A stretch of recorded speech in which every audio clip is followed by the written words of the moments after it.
സമയം സംഘടന തുടങ്ങിയിട്ട്? കുറച്ചു നേരമായി. ഓ, ഞാൻ കുറച്ച് ലേറ്റ് ആയി പോയി.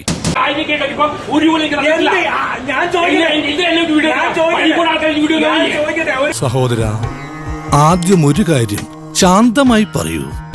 എന്താണ് നിങ്ങളുടെ പ്രശ്നം? ഓർഡർ പറഞ്ഞാ ഞാൻ പ്രാന്തനാണ്. ഡാൻഡർമാരുടെ റിവ്യൂ എടുക്കാൻ പാടില്ല. ഈ തിയേറ്റർ എങ്ങനെ ഫേമസ് ആയതോ? ഇന്നും കിട്ടിയില്ലേ? കിട്ടി. എന്തായിരുന്നു വിഷയം? തട്ടുകടയിലെ പ്രണയലീല. ഓ ഗുഡ്. ഈ കിട്ടുന്നതിലേക്ക് എനിക്ക് സന്തോഷമേ ഉള്ളൂ. ഇനിയും കിട്ടാൻ വേണ്ടി ഞാൻ പ്രാർത്ഥിക്കാം. ശരി.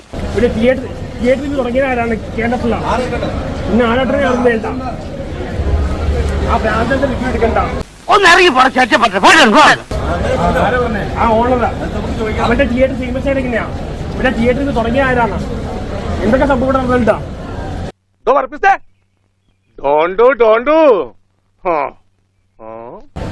പിന്നെ ആരാട്ടനെ ആർക്കും വേണ്ട. ആരാട്ടൻ ഭ്രാന്തനാണ്. ഭ്രാന്തന്റെ റിവ്യൂ എടുക്കണ്ട. വിട്ട് കളവർക്കിച്ച കേസുകള്. നന്ദിയിട്ടോ ലാറി, നന്ദിയിട്ടോ എനിക്ക്.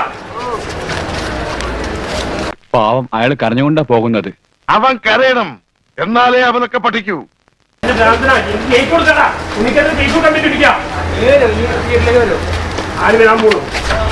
കേസ് കൊടുക്കണം പിള്ളേച്ചാ. പോലീസ് അന്വേഷിക്കട്ടെ. അതെന്താ ഈ നാട്ടിൽ ക്രമസമാധാനം ഇല്ലാതായോ? എനിക്ക് വേണേ മാനസിക കേസ് കൊടുക്കാം. മാനസിക കേസ് കൊടുക്കാം. എന്നെ ഭ്രാന്തനെ വിളിച്ചേക്കാം. കണ്ട ഭ്രാന്തന്മാരുടെ റിവ്യൂ എടുക്കരുത്. എന്നെ ഭ്രാന്ത് പിടിപ്പിക്കരുത്. നിങ്ങൾക്ക് ഇപ്പൊ തന്നെ കുറേശ്ശെ ഭ്രാന്തുണ്ട്. ഞാൻ ഇങ്ങോട്ടേക്കില്ല. ഇനി വല്ല തിയേറ്ററിലേക്കില്ല. ഇവന്റെ തേർഡ് തിയേറ്ററിലേക്ക് ആർക്ക് വരണം? ആര്? ഞാനാ? എന്റെ പട്ടിയൂ.